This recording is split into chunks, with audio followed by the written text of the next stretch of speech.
What's up guys, welcome back to another video. Today I will be showing you guys how to revive the keyless entry system for your 2000 to 2005 Toyota Celica GT or GTS. So I know a lot of people out there that have this car probably don't have one, or if they do, it's probably an aftermarket one. And the reason why I'm making this video is because I did not have one on my car for at least 6 years, and it bothered me because I had to lock and unlock my car manually the entire time. It was very frustrating. I'm pretty sure you guys can relate to this. And the one thing that a lot of people do not know about this car is that at one point in this car's life, it had one.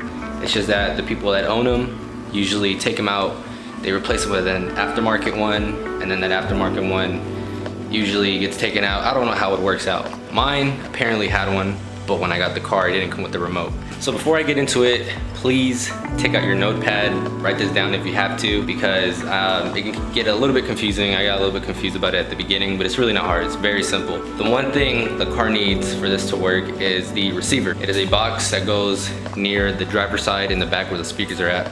Of course, you need your remote. And those are the only two things you need, but the thing is you gotta have the correct ones so that way they can be compatible with each other in order for it to work. So the first thing I'm gonna show you guys is where the receiver is located and to know whether you even need to get one or not. So some people may have it, they just don't have the remote and they're unlocking their cars manually with the key. All right, so you're at your trunk. Just get some stuff out the way. Don't mind dirty shoes. Go ahead and take out this little hook with a Phillips head screwdriver. I have two 10mm bolts holding in this plastic trim right here. I don't put them on tight so I can do it by hand. Comes right out. Go ahead and fold down the back seat on the driver's side, okay? Go ahead, start prying out this trim piece. One right here, one up there. You can just pull those out. Make sure you don't lose them.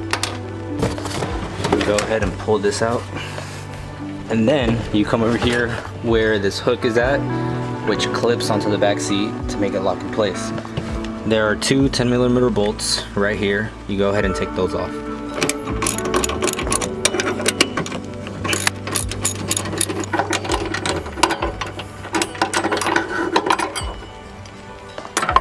Okay, so before I go any further, I do want to tell you guys that in your situation, this can go many ways. First way, which is probably the most common way, is that you'll see a harness plug that's not plugged to anything. If yours is not plugged to anything, then you will need the box and the remote. If you find the receiver box, then all you need is the remote. So the good thing about not finding a receiver box in there is that you can either find one and use a Celica one, you can use an 03 to 08 Corolla one, or an 03 to 08 Matrix one. Any of those will work, but they will have a different FCC ID. The ID is very important. The remote will have one and the receiver box will have one. You need to get the two correct ones that will be compatible with each other. So the Celica ones will usually have a FCC ID that starts with the letters HYQ. If yours has one and it has the FCC that starts with HYQ, you gotta get the remote that begins with HYQ, okay? If you do not have a receiver box when you're looking in there, go ahead and get one from a Corolla or a Matrix. One, because it's cheaper, and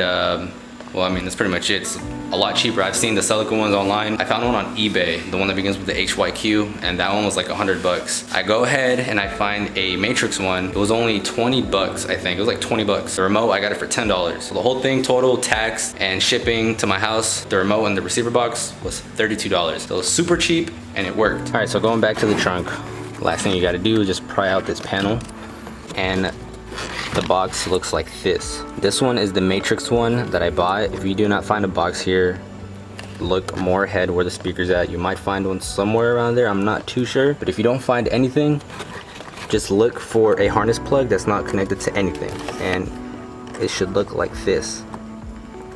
Okay, so look for this if you do not find the receiver box, okay? So just to make sure you guys are all caught up and you guys are understanding what I'm saying, it's really not that hard. If you find a box when you're trying to look, most likely it's gonna start with HYQ because it might be the original one. If it is, it can be a box that's a red color, or it can be black, but most likely it's gonna start with the letters HYQ. If it does, go on eBay, look for the remote that begins with the FCC ID HYQ. I'll leave a link down below so that way you guys don't get confused, okay? If you do not have one and you do find that harness plug that I told you about, this is where I want you to pay attention, okay? Write this down because it's very important. I'm gonna tell you guys the FCC ID that you'll need for the remote and for the receiver box. When you're looking for the receiver box from a Matrix or a Corolla, it may be a little tricky, but if you're gonna look for them on eBay, the best way to search them up is by the part number, okay? I'm gonna list those two right here. Look for the receivers by part number. The remote, you gotta look for it by typing the FCC ID. So going back to the receiver boxes, you're gonna have to look in the photos and make sure that the FCC ID is this right here, okay? You gotta make sure in the photos, make sure the last letter is R. Don't get it mixed up with B or any other letter, but it needs to be R, okay? So pay attention to that. When you're looking for the remote, you type in the FCC ID, which is this. Okay, and this only goes for the Corolla and the Matrix ones, okay? If you have a Celica one, that's the HYQ one. You're just gonna have to look for the remote if you end up having the box in there. It's very simple, guys. Just make sure that the remote FCC ID and the receiver box FCC ID are these two. These two are compatible with each other, and when you do it, and you do the sequence to program it, it's gonna work. So just make sure these two are the same. If you have the HYQ one, you just gotta look for the remote. I have that link down below, like I said, and yeah, that's pretty much it. I hope you guys understood everything I just said. I know it sounds a little complicated, but it's actually very easy. But once you get a hold of your receiver box, just come to the back as I showed you guys how to remove all this and plug it into the harness that is not connected to anything. Plug that in. I will leave the video that shows you how to program it. It's a sequence, it's very simple. Some other guy had posted a video about it and that's how I did it. I'll have that link down below in the description so you guys can check that out. And once you program it, it should work. But if it does not work, don't freak out because it happened to me, it did not work. And it took me time to kind of think about it and I figured it out. All I had to do was replace my door lock actuators and that took me, what, like 25 minutes for each door. Once I replaced them, I reprogrammed it again and then it worked. So who knows, you might get lucky, your door lock actuators might still work fine, or maybe you replaced them. If that's the case, then you should be fine once you program the remote to it. But once you have it programmed, I'm gonna go ahead and show you guys what to expect. I'm gonna go ahead and tell you guys that there is no beep when you lock or unlock the car, okay? All it's gonna be is a unlock and unlock button. When you unlock it, it will flash twice. And then when you lock it, my trunk isn't closed.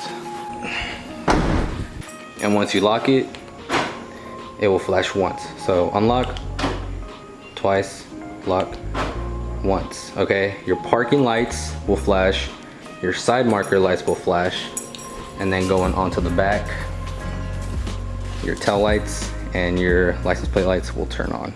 So unlock, you can't see the license plates because it's pretty bright outside. Yeah, pretty much it. My passenger side isn't working though. I explained it in another video that something went wrong over there, so it's only the side that's working, but if you do this, yours should be fine. Don't worry about that. But yeah, parking light, side marker, tails, and license plate lights. Once you guys get that done, I promise you, it's gonna put a big smile on your face, just like it did to me. It saved me so much time. I used to go around my whole car and locking it with the key, and it was so annoying. So this saves me so much time and, you know, less energy. I hope you guys understood everything I said. If you have any questions, just let me know in the comments. I'll be happy to explain it to you more, or message me on my Instagram right here. But yeah, guys, that's it. Whew. Thank you guys so much for watching. If you like this video, please be sure to give it a thumbs up. Make sure to subscribe. It helps a lot. Honestly, I appreciate all the support. I've gotten about almost 200 subscribers in the last 2.5 months, which is honestly very, very good. I'm blessed. I'm trying to make this channel go up as much as possible. And yeah, guys, I hope this helped. I hope it encourages you to try it out. If it does, tag me on Instagram, post a video of it, just tag me in it, just tell me that I helped you. And yeah, I hope you guys have a blessed day, and I will see y'all in the next video. Peace out, guys.